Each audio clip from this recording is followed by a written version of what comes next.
Why did they take out Zack TV? So Zack TV was a Chicago journalist who some people say was infatuated with the hood and the stuff that went on in these gangs. That's why he traveled to their hoods to show people what's really going on, and that's why he mainly did interviews in the hood. That's just something he couldn't stop doing, even though many people warned him and told him, do not go to the hood and interview people, stop doing what he's doing. There is a lot of mysteries around the Zack TV case. Some people think that the bullets wasn't for him, the bullets was for the guy in the passenger seat. They hit the wrong person. Some people think that he solved the Kenneka Jenkins case and they sent people after him because he was being gang stalked at one point in time. Some people think that he just became a target based on the stuff that he was doing. Even though Zack made it seem at one point in time to the world that he was cool with every and anyone, he can go to any neighborhood and do interview and everyone messes with him, that was far from the truth. The reality of the situation is, and what he was doing, he was instigating stuff in certain neighborhoods, and by giving ops a platform, allowing them to diss the other side, diss their rivals, that's where the problem began with the work that he was doing.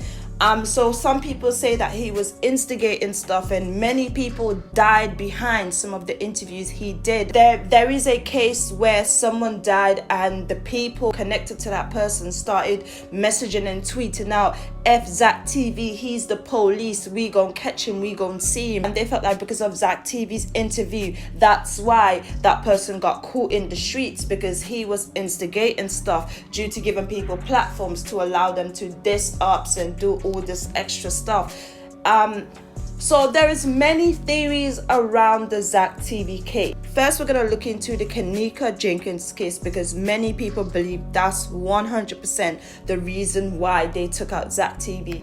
So Zack picked up the Kenneka Jenkins case, and ever since he picked up that case, he was saying that people was telling him, go back to doing stuff in the hood, go back to interviewing the boys in the hood, leave that case alone, stop doing it, leave that case alone.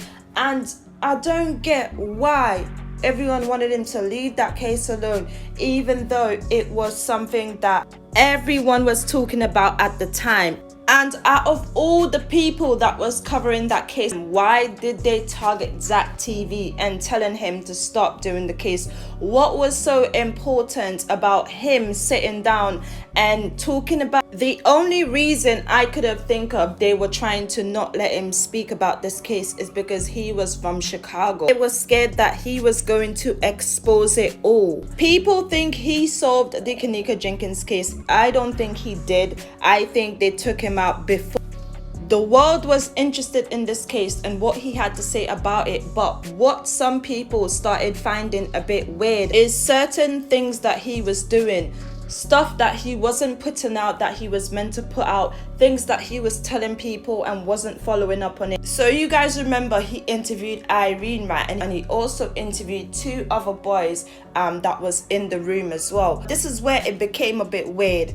So after them two interviews, he made the decision that he wasn't going to drop any of the other interviews that he had and the tapes that he had, because he came to the decision and the conclusion that the people that was in the room, Kenneka Jenkins' friends, wasn't involved in the case, and so there isn't any reason to share these interviews. And that's where it become a bit weird to people, because people were like, wait, we want to see these interviews. They kept asking him about it. And another thing that was weird as well, people started to think, wait, why didn't they do the interviews with the news outlet? The news outlet would have paid them big money to do this interview, right?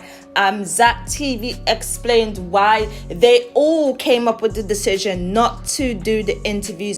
And that's where people started saying that he was involved in the case and he had tapes that they wanted. People were begging him to release these interviews because it was very, very important to the public. Right? We have other opinions. We might look at something, see something, cross-reference it with something else, and there might be a new lead in the case. But Zack wasn't hearing that, and one time he said he left a very important meeting just to talk about the case. So it was very important Even though they understood the case, they understood what he was saying about the security guards has access to the cameras, how he kept coming to the room, and if anything, he definitely has a part to play in it. People still wanted to see those interviews that he had, and they were just baffled why he wasn't putting it out and why they chose to do the interview with Zack instead of the press. The anonymous caller.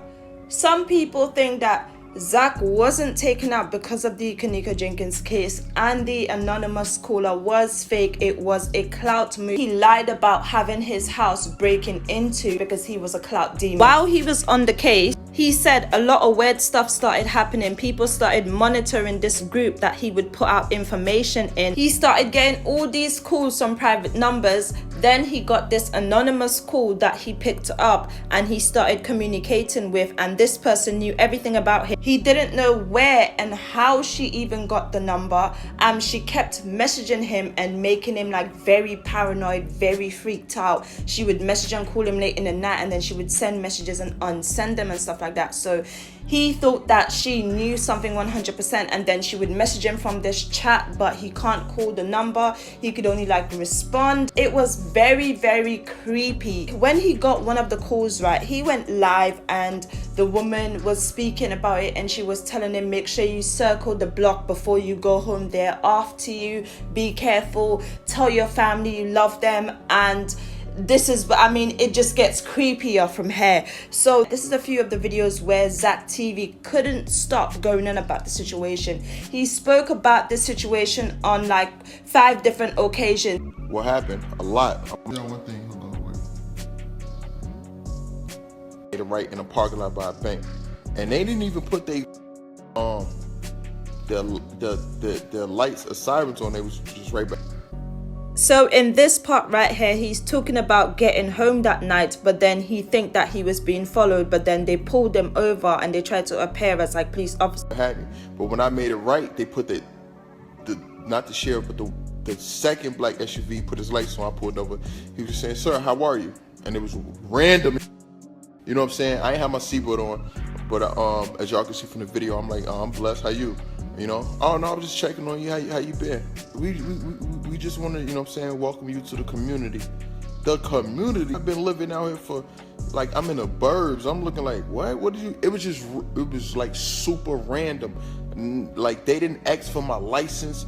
They didn't ask for my registration. They didn't ask for my insurance. They didn't ask for none of that. You understand what I'm saying? I guess they was just trying to identify me, or just be like, yo, this is him, and this, I don't know.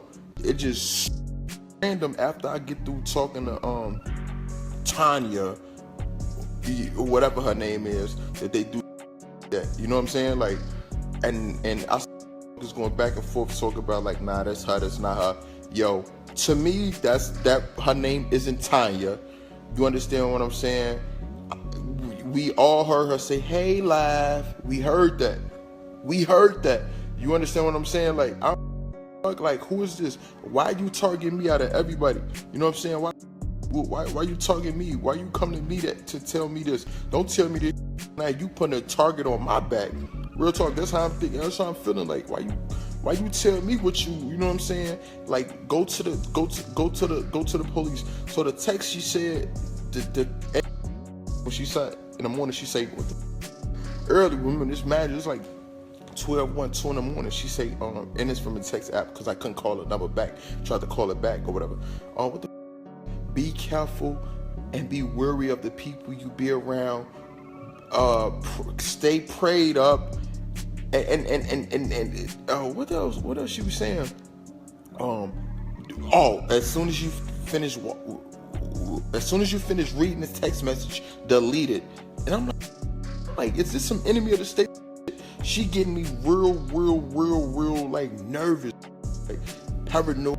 Like that, watch, circle the block before you go home at night.